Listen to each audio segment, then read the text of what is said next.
सनातन धर्म की सदा ही जय हो। जय हिंद, जय भारत। जहाँ पर कृपा राम की हुई, वहाँ पर कृपा कर ही सब कोई। जाकी रही भावना जैसी, रघु मूरत देखी तिन तैसी।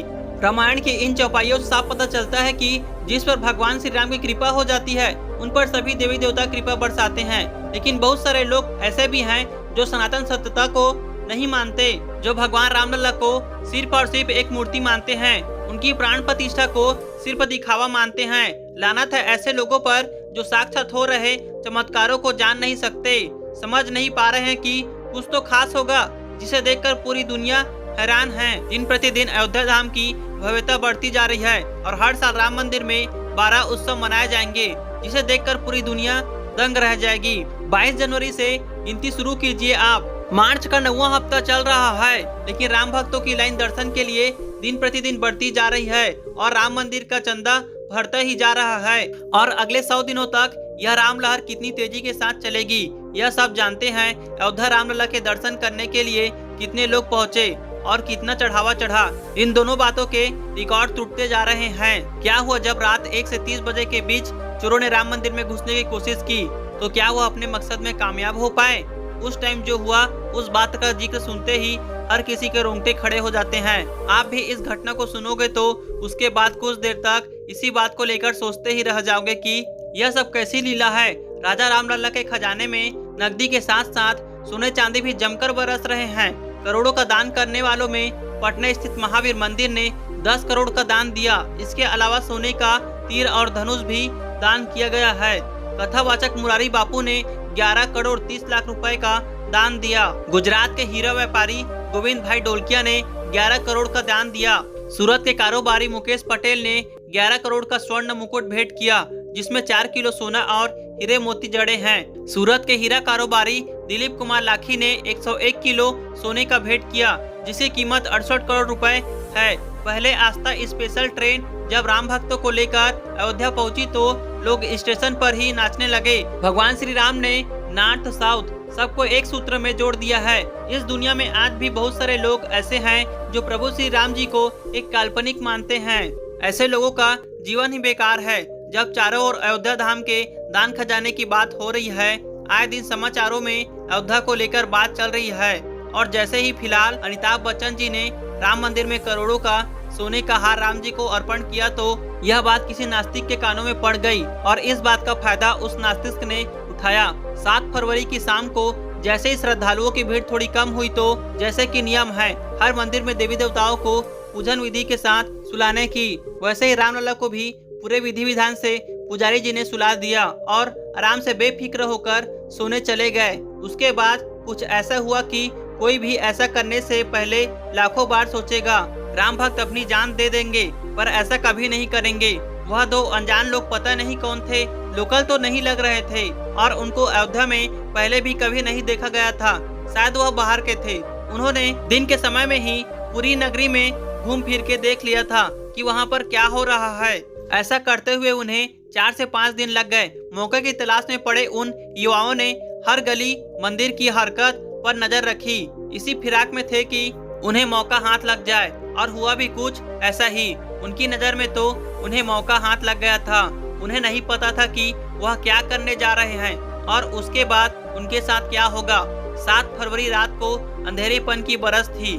चारों ओर घनघोर अंधेरा था। चांद भी बिल्कुल ना के बराबर दिख रहा था। इसी बात का फायदा उठाकर जैसे ही रात के 1 बजे थे, उन दोनों लोगों ने बुरी नीयत से मंदिर में घुसने की कोशिश की। शायद वह पक्के चोर थे जो इस काली अंधेरे की रात का फायदा उठाना चाहते थे और उनकी राम मंदिर के खजाने पर पूरी नियत थी। वह उसे ही लेने आए थे। वह मंदिर के पिछले भाग से धीरे धीरे छुपते छुपाते आ रहे थे कि उन्हें कोई देख न ले। वह दबे पांव सिक्योरिटी वालों से छुपकर मंदिर में सेंध लगाने का प्लान बना रहे थे। इसी प्लान के साथ वह आगे बढ़े। सिक्योरिटी तो उन्हें देखती ही देखती, लेकिन उससे पहले उन चोरों के साथ ऐसा हुआ जो उन्होंने कभी नहीं सोचा था। जैसे ही उन्होंने मंदिर को टच किया, वैसे ही उन्हें एक झटका सा लगा। उन्होंने सोचा शायद ऐसे ही होगा, इस बात को अनदेखा कर दिया। उसके बाद दोबारा फिर से छुए तो इस बार और भी जोर से 1100 वोल्टेज जैसा झटका लगा। वह दोनों लोग सहन से गए। उनके दिल की धड़कन बढ़ गई। एक बार तो उन्हें समझ नहीं आया कि क्या हुआ, लेकिन जैसे ही फिर से दूसरे चोर ने अंदर दरवाजे को हाथ लगाने की कोशिश की, वैसे ही मंदिर के अंदर से एक दिव्य तेज का झोंका आया, मानो जोर से लाइट जैसा कुछ जल गया। उस झोंके ने उन चोरों को ऐसे बेहाल किया जो उन्होंने कभी सोचा भी नहीं था। रामलला की ही करामत थी जो उन चोरों के साथ खेल खेल रहे थे। अभी तो शुरुआत थी, उन लोगों के साथ और भी बहुत कुछ होना बाकी था। रामलला उनको अच्छा सबक सिखा रहे थे। सिर्फ इतना ही नहीं, सिक्योरिटी अलर्ट सायरन भी अपने आप बजने लग गया। उसकी तेज आवाज सुनकर सिक्योरिटी पूरी तरह से अलर्ट हो गई। जो सिक्योरिटी गार्ड सो रहे थे सब हड़बड़ाकर मंदिर की ओर भागे। तब तक रामलला ने उन चोरों के साथ ऐसी लीला रची कि वह खुद ही नहीं समझ पाए कि उनके साथ हो क्या रहा है। रामलला ने उनको इतना बेहाल कर दिया कि राम जी की करामात को वह झेल ही नहीं पाए और बेहोश हो गए। इतने में सिक्योरिटी भी वहां पहुंच गई और उन लोगों को पकड़ लिया गया। उसके बाद उन लोगों को पुलिस के हवाले कर दिया गया। लेकिन बिजली के झटकों से उन चोरों का हाल बहुत खराब हो गया था, इसलिए पुलिस को उन्हें अस्पताल में भर्ती करवाना पड़ा। जैसे ही उन्हें थोड़ा बहुत होश आया तो देखा कि अस्पताल में इतने मरीज भयंकर बीमारी में पड़े हैं, लेकिन फिर भी उन लोगों के मुंह पर जय श्री राम का नाम है और बार बार मरीजों के मुंह से जय श्री राम का नाम सुनकर और अपने साथ हुए हादसे को लेकर उन चोरों को यह एहसास हुआ कि वास्तव में कोई दिव्य सनातन शक्ति है जो इस संसार को चला रही है और अपने भक्तों की रक्षा कर रही है। अपने साथ हुए इतने बड़े हादसे के बाद उन चोरों के हृदय में राम राम की भक्ति जाग उठी, क्योंकि उनको विश्वास हो गया था कि सच में अयोध्या के मंदिर में दिव्य शक्ति मौजूद है। ऐसा जानकर चोरों ने राम जी से माफी मांगी। हे दयानिधि, हम पर कृपा करो, हमसे बड़ी भारी भूल हुई जो हमने आपके खजाने पर बुरी निगाहें डाली है। दयानिधि, हम पर दया कीजिए।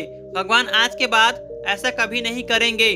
आप तो दया के सागर हैं, हम पर दया कीजिए प्रभु। बस फिर क्या था। रामलला को तो आप जानते ही हैं, भाव से उन्हें कोई याद करे और यह न आए, ऐसा कभी हुआ है क्या। जैसे ही उन चोरों के दिल में रामलला के प्रति भाव जागे तो राम जी तक उनकी बात पहुंच गई और रामलला ने उन चोरों को माफ करने में जरा भी वक्त नहीं लगाया। फिर क्या था, चोर की हालत में दिनों दिन सुधार होता गया, जिसे देखकर डॉक्टर साहब भी दंग रह गए कि ऐसा कैसे हो सकता है। इतनी बुरी हालत और इतना जल्दी सुधार कैसे हो सकता है। जल्दी ही चोरों को अस्पताल से डिस्चार्ज मिल गया। उसके बाद उन चोरों पर राम जी की ऐसी कृपा हुई कि उनको पुलिस से इस वक्त जमानत मिल गई। जैसे ही जमानत से फ्री हुए वह दोनों सीधे ही मंदिर के पास जो फूल बेचने वाली बैठी थी उसके पास गए और एक एक गुलाब का फूल खरीद कर सीधे मंदिर में भक्तों की दर्शन के लिए लगी लाइन में लग गए और रामलला के दर्शन हेतु अपनी पारी का इंतजार करने लगे, क्योंकि उनके पास इतने पैसे नहीं थे कि वह कुछ बड़ा खरीद सके। इसलिए रामलला को अर्पण के लिए भाव से 22 रुपए के गुलाब फूल ही खरीद लिए। जैसे ही रामलला के सम्मुख वह आए तो उनकी नजरें नीची थी। वह भगवान श्री राम जी से नजरें नहीं मिला पा रहे थे। आखिर इतनी बड़ी गलती जो उन लोगों ने की थी। लेकिन जैसे ही वह रामलला के बिल्कुल सामने आए तो पुजारी जी ने कहा, बेटा तुम नीचे क्यों देख रहे हो, लाओ गुलाब, राम जी को अर्पण कर देता हूँ। तो वह दोनों फूट फूट कर रोने लगे। पुजारी जी भी समझ गए कि जरूर कोई बड़ी गलती की है इन्होंने और अपनी गलती का पछतावा भगवान के आगे करने आए हैं। तो पुजारी जी ने उनको सांत्वना दी कि जो हुआ उसे भूल जाओ और आगे सत्यता के मार्ग पर चलते रहो, भगवान श्री राम जी की आराधना करते रहो, तुम्हारे सारे पाप धुल जाएंगे और आगे कभी कोई गलती मत करना। तो उन लोगों ने जैसे ही नजरें सामने कर राम जी को देखा तो रामलला उनके सामने हंस रहे थे। उन्हें प्रतीत हो रहा था जैसे रामलला उन्हीं का इंतजार कर रहे हैं, पुजारी जी की जुबान से स्वयं उनको संदेश पहुंचा रहे हो। और उन्होंने देखा कि प्रभु की स्माइल पहले से दुगनी हो गई है। तो उन्हें एहसास हुआ कि राम जी ने उन्हें माफ कर दिया। उनके बाद उन चोरों ने चोरी करना छोड़ दिया, साथ ही रामलला की भक्ति का प्रचार भी करने लगे। तो उनको देखकर उनके जानकार, उनके पड़ोसी तक हैरान हो गए कि यह क्या गजब हो गया। भगवान को न मानने वाला नास्तिक आज अचानक भगवान के गुण कैसे गाने लग गया। सभी लोग अचंभे में पड़ गए। ऐसी है अपने रामलला की लीला जो हर किसी को अचंभे में डाल देती है। प्रभु की महिमा कोई समझ नहीं पाया और न ही कभी कोई समझ पाएगा। दोस्तों, सनातन धर्म से जुड़ी ऐसे ही रोचक वीडियो देखने के लिए हमारे प्राचीन भक्ति यूट्यूब चैनल को अभी सब्सक्राइब करें।